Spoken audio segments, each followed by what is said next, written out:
you.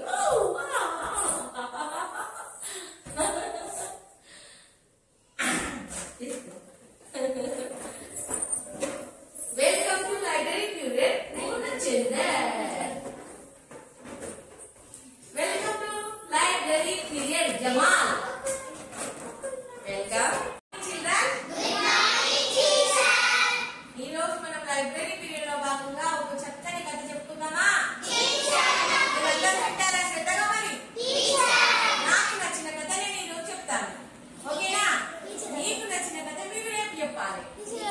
నాకు నచ్చిన కథ సింహము నక్కపిల్ల. ఏంటది? సింహం నక్కపిల్ల. నక్కపిల్ల. మనం సింహం కథలు చాలా వింటాం కదా? నక్క కూడా మనకు పరిచయమేనా? మన ఇంటి పక్కన ఉందా నక్క? ఎక్కడుంది? సింహం ఎక్కడుంటది? అడవిలో ఉంటది. ఈ రోజు మనం సింహం నక్క కథ తెలుసుకుందాం. ఏం జరిగిందో. అనగా అనగా అనగా ఒక అడవి. అనగా అనగా అనగా ఒక అడవి. ఆ అడవిలో ఎవరున్నారు? ఆడసింహం మగ సింహం ఉండేవి. వాటికి అందమైన చిన్న చిన్న సింహం పిల్లలు ఉండేవి. ఇద్దరు అబ్బాయిలు. వాటికి ఆహారం తేవడం కోసమే సింహం ఎక్కడికి వెళ్ళింది?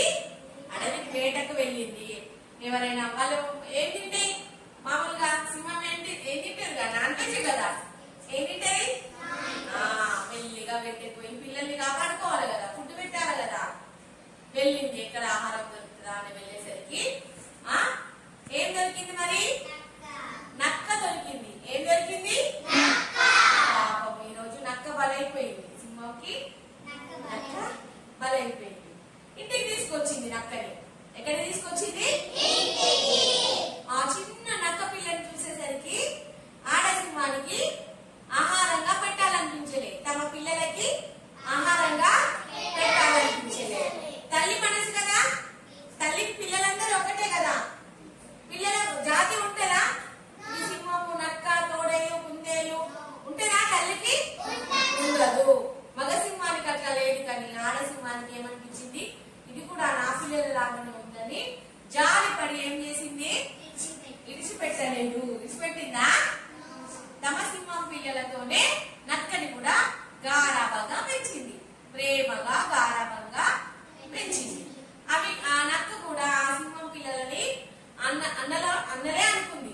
ముగ్గురు కూడా అన్నదమ్ముల వలె పెరగడం మొదలుపెట్టింది. ఒకే ఊళ్ళో ముగ్గురు అడసింహంతో మంచిగా ఆనందంగా అడసింహం పెంచుతుంటే హాయిగా ఇవి ఆడుకుంటూ పెరిగినాయి. తిన్నదా సింహం? ఆహారంగా పెట్టింది ఆ పిల్లలకి? పెట్టలేదు. తమ కొడుకు లెక్కనే పెంచుకున్నాయి కదా. తమ కొడుకు లెక్కనే పెంచుకున్నాయి. ఒక చోట ఆడుకుంటూ ఏమి వెళ్తున్నాయి ఈ రెండు సింహాలు నక్క. సాయంత్రం ఆడుకుంటారు కదా మీరందరూ, ఆడుకుంటారా? అట్లాగే సాయంత్రం ఆడుకుంటుంటే అటువైపు ఒక పెద్ద ఏనుగు వచ్చింది. ఏమొచ్చింది? పెద్ద ఏనుగు వచ్చింది. ఆ ఏనుగును చూసి సింహం పిల్లలు ఎగురుతూ గంతుతూ గెంతుతూ దానిపైన ఎక్కి కూర్చొని ఆనందంగా ఆడుకుంటున్నాయి. ఏనుగు మీద సింహం పిల్లలు భయపడతాయా? అవన్నీ కూడా అడవిలో పెరిగేటియే కదా. ఏనుగు మీదకి ఎక్కినాయి, గెంతుతున్నాయి, దొరుకుతున్నాయి, అల్లరిస్తున్నాయి, నవ్వుతున్నాయి, ఆడుతున్నాయి, పాడుతున్నాయి. కానీ మన హీరో నక్క ఉంది కదా, నక్కకి ఏమైంది? బాధపడుతుంది. ఎందుకు భయపడుతుంది? ఎందుకంటే ఎందుకంటే నక్కకి భయం. ఎందుకంటే అది వాళ్ళతో పెరగలే కదా. సింహం పిల్లతోని ఏనుగులతోని వాటితోని మొదలు నక్క జాతి కదా. అది జాతి ఏం జాతి? సో సింహం పిల్లలు భయం లేకుండా ఏనుగుతో ఆడుకుంటే ఒక చెట్టు దగ్గర దూరంగా భయం బంగా పారిపోయి ఇట్లా చూస్తుంది పిల్లలని. రండి తమ్ముడు మీరు కూడా రండి, మనం ఎక్కడికైనా పారిపోదామని అంటున్నాయి. ఆ సింహం పిల్లలను కూడా రమ్మంటుంది. ఇంటికి వెళ్దాం పదా అని చెట్టు సందు నుంచి సైగ చేస్తుంది. కానీ అవి విన్నాయా? కాసేపు ఆడుకున్న తర్వాత రెండు సింహాలు నక్క ఎక్కడికి వెళ్ళినాయి? ఇంటికి వెళ్ళి ఏం చెప్పినాయి అమ్మతోని సింహం పిల్లలు?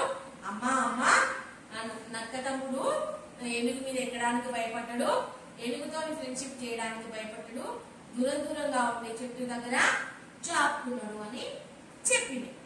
అప్పుడు ఆడసింహం తల్లి కదా, తల్లికి అర్థమైంది ఇక్కడ ఉండే జంతువులు అక్కడ ఉంటేనే ఆనందంగా ఉంటాయి, ఏ జాతి జంతువులు ఆ జాతి జంతువులతోనే హ్యాపీగా ఆనందంగా అని, నువ్వు ఇక్కడ ఉండాల్సిన దానివి కాదు నక్క, నిన్ను వదిలి వెళ్ళడం నాకు కూడా, వదిలి ఉండడం నాకు బాధనే, కానీ నువ్వు నక్క జాతితో ఉంటేనే సంతోషంగా ఉంటావు అని చెప్పి నక్కల దగ్గరికి పంపించింది.